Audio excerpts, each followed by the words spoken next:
Hello students, my name is Jagdish Shukla और ये हमारा फर्स्ट लेक्चर है सेकंड चैप्टर का। सेकंड चैप्टर में हम सीखने वाले हैं कि अकाउंटिंग कैसे करनी है, उसके कुछ रूल्स है, अकाउंट्स के टाइप्स क्या होते हैं। तो चलिए स्टार्ट करते हैं। तो जो सिस्टम ऑफ अकाउंटिंग हम पढ़ रहे हैं वो हमारी सिस्टम है double entry book keeping system. तो double entry book keeping system बहुत पुरानी है। उसका जो ओरिजिन ऐसा कहा जाता है कि इटालियन मर्चेंट था, उसने किया था अराउंड 15th सेंचुरी। उसका नाम था लूकास डी बार्गो पैसियोली, उसने ये स्टार्ट किया था। तो अकाउंटिंग दो टाइप की होती है, एक इंडियन अकाउंटिंग सिस्टम है और एक इंग्लिश अकाउंटिंग सिस्टम है। हम इंडियन अकाउंटिंग सिस्टम नहीं पढ़ने वाले। इंडियन अकाउंटिंग सिस्टम जो हम पहले से फॉलो कर रहे हैं, तो आज भी ये लोग फॉलो करते हैं, छोटे छोटे बिजनेसमैन जो किराने के स्टोर वगैरह हो गए, फिर दूध वाले हो गए, तो वो अभी भी ये फॉलो करते हैं। छोटे छोटे स्मॉल ट्रेडर है, जो हॉकर्स है ना, रोड पे बैठ के जो सामान बेच रहे, पैडलर्स हो गए, वो सब अभी भी ये फॉलो करते हैं। तो double entry book keeping system पढ़ने वाले। इसमें दो टाइप होती है, एक सिंगल एंट्री होती है और एक डबल एंट्री होती है। हम जो पढ़ रहे हैं वो ये है। अपने को इससे ये भी पढ़ना है, इसका एक पार्ट पढ़ना है। सिंगल एंट्री में कुछ प्रॉपर बुक्स अपन मेंटेन नहीं करते, खाली हम जो भी बचा कुछ इन्फॉर्मेशन होता है ना, उससे प्रॉफिट लॉस निकालते हैं। तो ये ज़्यादा परफेक्ट नहीं होता। तो ज़्यादा परफेक्ट होता है ये डबल एंट्री बुक कीपिंग। इसमें हमने वो स्टार्टिंग में पहला पूरा प्रोसेस देखा था ना, ये बुक्स मेंटेन करती है, फिर ट्रांजेक्शन होते हैं, उसको जर्नल पास करते हैं, फिर लेजर पोस्टिंग, तो सारा काम इसमें होता है और फाइनल अकाउंट बनता है। तो ये ज़्यादा परफेक्ट होता है। तो चलिए स्टार्ट करते हैं हम लोग। ये चार्ट हम ऑलरेडी पढ़ चुके हैं।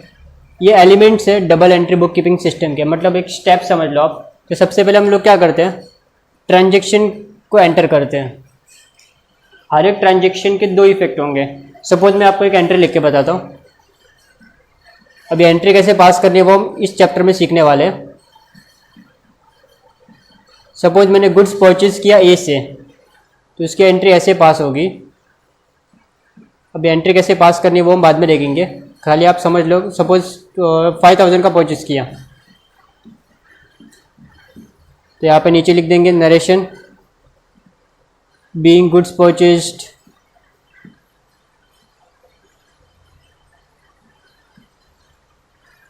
तो ये एक काम हुआ ना, हमने क्या किया, गुड्स खरीदा, बट हमने दो जगह लिखा। देखो, एक डेबिट में लिखा परचेज अकाउंट डेबिट, और नीचे क्या लिखा टू ए। तो ए का अकाउंट क्या किया, क्रेडिट किया।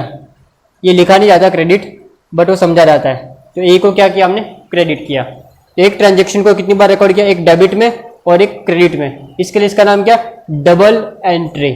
दो बार एंट्री की, एक डेबिट में और एक क्रेडिट में, और दोनों मैच होगी। देखो 5000 का गुड्स आया, 5000 का कर्जा बढ़ गया, ए को पैसा देना ना, 5000 पे करना है अपने को। तो यहाँ पे ऑलवेज हर एक ट्रांजेक्शन की दो एंट्री होगी, मतलब दो इफेक्ट होंगे उसके, एक करस्पॉन्डिंग डेबिट और एक उसका क्रेडिट होगा।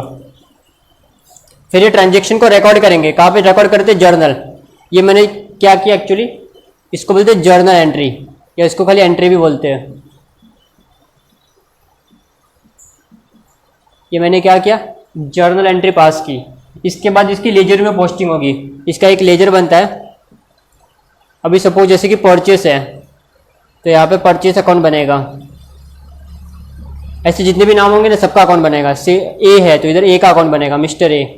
अभी मैं पूरा फॉर्मेट ही बना रहा हूँ, आपको समझा रहा हूँ खाली। तो परचेस में मैं ए का नाम लिखूंगा, टू मिस्टर ए, कि ए से मैंने माल खरीदा, कितने का खरीदा, 5000 का। वैसे ही अभी ए में क्या है, बाय परचेस है। भी प्रेजेंटेशन कैसा होता है वो सब जाने दो। इसको बोलते हैं लेजर पोस्टिंग। ये जर्नल से उठा के मैंने इधर डाला और इसको इधर डाला, तो जितने भी नाम है ना, उतने अकाउंट खोलने पड़ेंगे अपने को। तो उसको क्या बोलते हैं, लेजर पोस्टिंग। फिर लेजर को बैलेंसिंग करेंगे, मतलब टोटल निकालेंगे सबका, कितना लेना है कितना देना है। उसके बाद एक ट्रायल बैलेंस बनाएंगे कि टोटल परचेस कितना हुआ, टोटल ए को कितना पैसा देना है, टोटल कितना कैश आया, टोटल कितना कैश गया, वो सब। फिर इसके बाद फाइनल अकाउंट बनाएंगे, trading account, profit and loss account और बैलेंस शीट। चलिए आगे देखते हैं टाइप्स ऑफ। तो नेक्स्ट कॉन्सेप्ट अपना टाइप्स ऑफ अकाउंट्स। अकाउंट्स को हम लोग शॉर्ट में A/C लिखेंगे। तो अकाउंट्स बेसिकली दो टाइप के होते हैं, एक पर्सनल अकाउंट और एक इम्पर्सनल अकाउंट। आपको ये तीन नाम याद रखने हैं, बहुत इंपॉर्टेंट। इनके बिना आपको अकाउंट्स में कुछ नहीं आएगा। एक पर्सनल अकाउंट, रियल और नॉमिनल, इन तीनों के रूल भी है। पहले मैं आपको अकाउंट समझा रहा था, बाद में इसका रूल देता हूँ। तो पर्सनल अकाउंट क्या होते हैं? जो किसी पर्सन के साथ कनेक्टेड है। पर्सन के साथ मतलब कोई इंसान के साथ कनेक्टेड है। एग्जाम्पल के लिए, जैसे कि जितने भी इंसान हैं, जितने भी व्यक्ति हैं, उन सब के नाम, जैसे कि ए का नाम, बी का नाम, आपका नाम, मेरा नाम, जितने भी ह्यूमन बींग्स हैं ना, उनका नाम इसमें आ जाएगा। तो नेम ऑफ इंडिविजुअल बोल सकते हैं, नेम ऑफ इंडिविजुअल मतलब हर एक इंसान का नाम आ गया। फिर कोई स्कूल आ गई, स्कूल का नाम, कोई कॉलेज आ गई, हॉस्पिटल आ गई, ये जितने भी ऑर्गेनाइजेशन है ना वो सब भी इसमें आ जाएंगे। कोई कंपनी आ गई आपकी, बैंक आ गई, सोसाइटी आ गई, सोसाइटी मतलब कोई भी कोऑपरेटिव सोसाइटी वगैरह हो गई, जो क्लब आ गया। तो ये सारे के सारे कौन है? पर्सन है। अब इसमें से ये पर्सन ह्यूमन है और ये सबको हमने बनाया है। मतलब और भी एग्जाम्पल है, ऐसे जितने एग्जाम्पल लो कम है। मतलब ये ऑर्गेनाइजेशन इन शॉर्ट बोल सकते हैं, जितने भी ऑर्गेनाइजेशन या इंस्टीट्यूशंस होंगे ना वो पर्सन है। तो इसको बोलते हैं नेचुरल पर्सन। ये आपका होता है नेचुरल पर्सन। इंसान को भगवान ने बनाया ना, तो ये आपका नेचुरल पर्सन है। और ये सब को हमने बनाया। ये सब क्या है? आर्टिफिशियल है। ये सब कौन से पर्सन है? Artificial person. तो पर्सन अकाउंट नॉर्मली 3 टाइप का होता है, एक नेचुरल, एक आर्टिफिशियल और एक और होता है रिप्रेजेंटेटिव। वो मैं आपको बाद में बताऊंगा। तो यहाँ पे मैं नाम लिख देता हूँ, फिर बाद में एक्सप्लेन करता हूँ।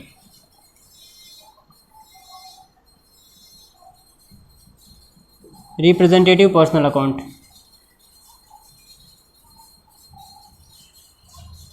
ठीक है। ये नेचुरल पर्सन, आर्टिफिशियल और रिप्रेजेंटेटिव। अभी रियल, ये कोई पर्सन नहीं है, ये कौन से? इम्पर्सनल है ये दोनों।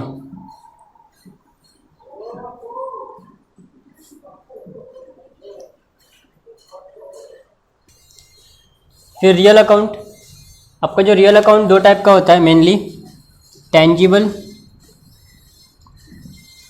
और इनटेंजिबल।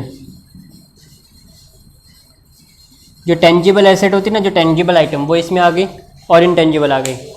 टेंजिबल में वो होती है जो चीज़ें आपको विजिबल है, जो दिख रही है। तो जितने भी आपके फिक्स एसेट्स हैं ना वो यहाँ पे आ जाते हैं। जैसे कि आपका बिल्डिंग आ गया, कंप्यूटर आ गया, प्लांट एंड मशीनरी आ गया, फर्नीचर आ गया, ये सारे एग्जाम्पल इसमें आ जाएंगे। बिल्डिंग, प्लांट एंड मशीनरी,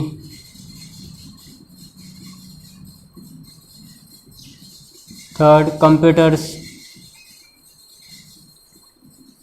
ठीक है। मैं 3 एग्जांपल लिख रहा हूँ, ऐसे बहुत सारे एग्जांपल हो सकते हैं। फिर नेक्स्ट है इनटेंजिबल एसेट्स। इनटेंजिबल एसेट्स वो है जो आपको दिखते नहीं है, ये क्या है? इनविजिबल है। सबसे बेस्ट एग्जांपल आपको याद होगा, हमने फर्स्ट चैप्टर में देखा था, गुडविल, जो बिजनेस का रेपुटेशन होता है, जिसको मनी में वैल्यू कर सकते हैं। तो गुडविल हो गया आपका, वो दिखता नहीं है अपने को। फिर और कुछ एक होता है कॉपीराइट। हमने कोई बुक वगैरह बनाई है तो उसको हम रजिस्टर कर देते हैं ताकि उसको कोई कॉपी नहीं कर सके, उसका कोई डुप्लीकेट बना नहीं सके कॉपी। फिर ट्रेडमार्क हो गया आपका। ट्रेडमार्क मीन जो आपका ब्रांड है उसको रजिस्टर्ड कर देते हैं तो वो बन जाता है ट्रेडमार्क। तो हमारे नाम से कोई दूसरा प्रोडक्ट बना के बेच नहीं पाएगा। ऐसे बहुत सारे एग्जांपल ले सकते हैं एट्सेट्रा। कुछ और एग्जांपल दो तो आपका एक पेटेंट भी होता है, सॉफ्टवेयर हो गया, वो भी इसमें आ गया। सॉफ्टवेयर नहीं दिखता अपने को, तो वो सारे एग्जांपल्स इसमें आ जाएंगे। नॉमिनल अकाउंट, नॉमिनल को याद रखना बहुत इजी है, सबसे सिंपल यही है। जो भी आपके एक्सपेंस है ना वो इसमें आ जाएंगे। एक्सपेंसेस मतलब खर्चे, एक्सपेंसेस एंड लॉसेस इधर आ जाएंगे, और जो भी आपकी इनकम है वो इधर आ जाएगी, इनकम्स एंड गेन्स। अभी नॉर्मली एक्सपेंस और लॉसेस होता है एक ही है, बट थोड़ा सा फर्क है दोनों में।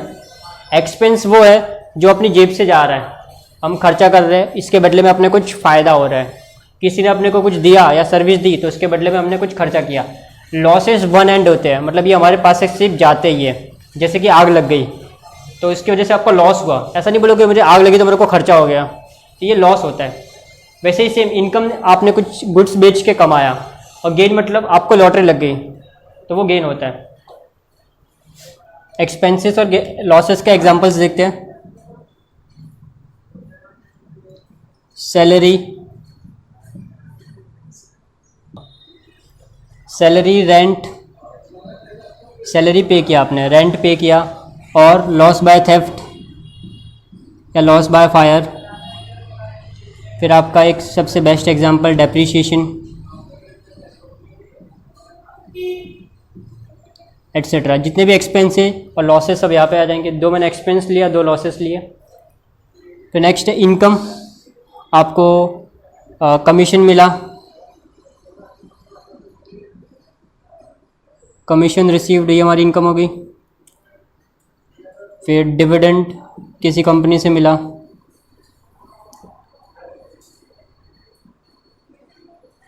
फिर इंटरेस्ट रिसीव्ड,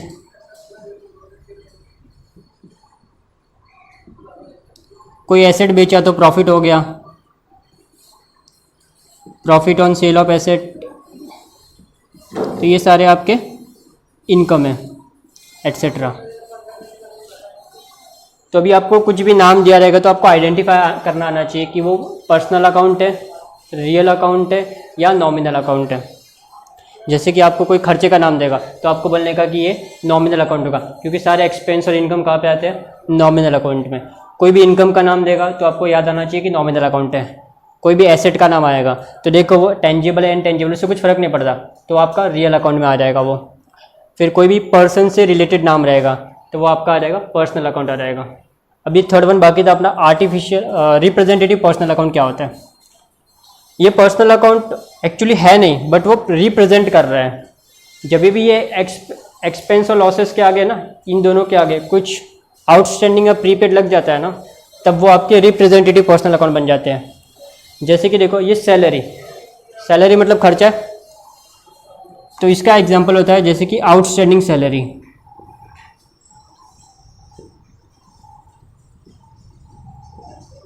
आउटस्टैंडिंग का मतलब होता है अनपेड। आउटस्टैंडिंग का मतलब क्या होता है? अनपेड, मतलब बाकी है, अभी तक दिया नहीं, तो वो हमारा पर्सन हो गया, ऐसा पर्सन जिसको हमको पे करना बाकी है। तो ये कौन सा पर्सन है? Representative personal. ये पर्सन क्या कर रहा है? इस एक्सपेंस को रिप्रेजेंट कर रहा है।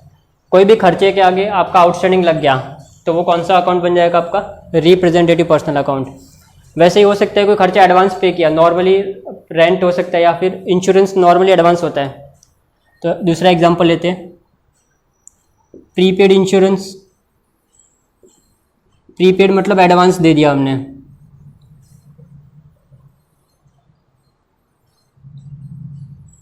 प्रीपेड मीन्स एडवांस, इसका मीनिंग मैं यहाँ पे लिख देता हूँ।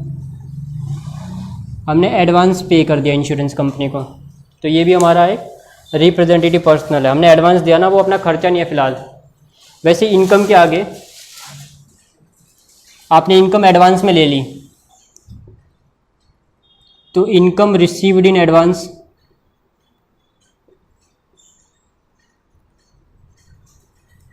या फिर आपकी इनकम बाकी है लेनी तो उसको आउटस्टैंडिंग इनकम या इनकम ड्यू भी बोल सकते हैं, या इनकम रिसीवेबल भी बोलते हैं। तो मैं इनकम रिसीवेबल वर्ड लिखता हूँ।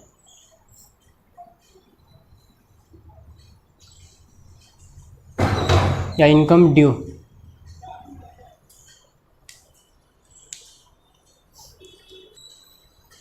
तो देखो अकाउंट्स 3 टाइप के, पर्सनल, रियल और नॉमिनल। मैंने आपको ये रेड नेम से जो मैंने लिखा है ना, वो बाइफर्केशन आना चाहिए। अगर आपको ये नहीं आता तो भी चलेगा, ये आपके नॉलेज के लिए मैंने बताया। तो पर्सन्स मतलब जो इंसान का नाम या किसी ऑर्गेनाइजेशन का नाम आ गया। फिर रियल कोई आपके एसेट्स आ गए जो टेंजिबल है, इनटेंजिबल है। एंड नॉमिनल आपके एक्सपेंसेस एंड इनकम आ गए। अभी तीनों से रिलेटेड रूल्स भी है, तो ये रूल्स बहुत इंपॉर्टेंट है, आपको लर्न करने होंगे। तो इनको गोल्डन रूल्स भी बोलते हैं लोग।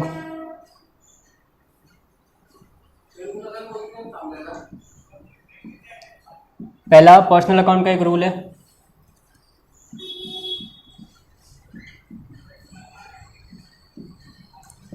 पर्सनल अकाउंट का रूल क्या है, डेबिट कब देंगे, इसमें डेबिट कब देंगे हम लोग,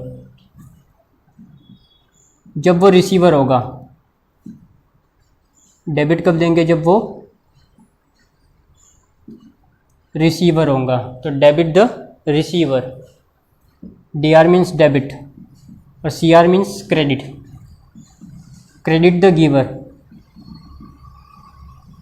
जब भी कोई भी पर्सन रिसीव करेगा ना तब उसको हम डेबिट देंगे, और जब भी वो देगा, गिव करेगा, तो उसको क्या कर देंगे, क्रेडिट कर देंगे। तो ये आपको रूल याद रखना है कि डेबिट कब करेंगे, जब उसके पास कोई सामान आएगा, जब वो रिसीव करेगा। क्रेडिट कब देंगे, जब वो देगा। तो ये पर्सनल का रूल है, क्योंकि पर्सन क्या करेगा, या तो लेगा या तो देगा। अभी ये क्या एसेट है, मतलब प्रॉपर्टी है।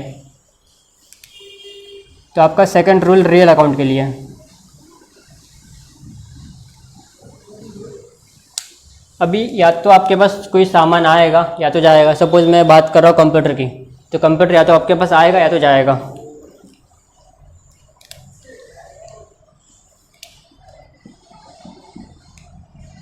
अगर हम रिसीवर है तो कंप्यूटर क्या होगा, आएगा ना अपने पास, डेबिट व्हाट कम्स इन।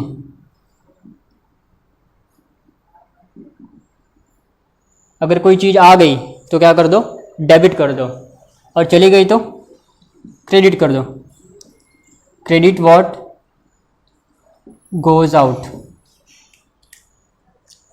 और थर्ड रूल है अपना नॉमिनल अकाउंट।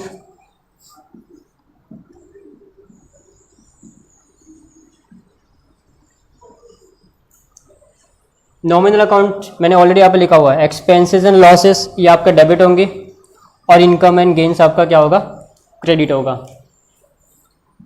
डेबिट कर देंगे ऑल एक्सपेंसेस एंड लॉसेस,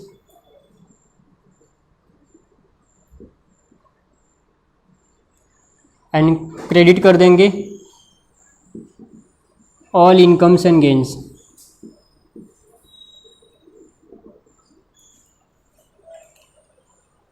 एक और रूल है जो मैं कल आपके नॉलेज के लिए बता रहा हूँ, बुक में दिया नहीं है बट हमारे लिए बहुत यूज़फुल होगा।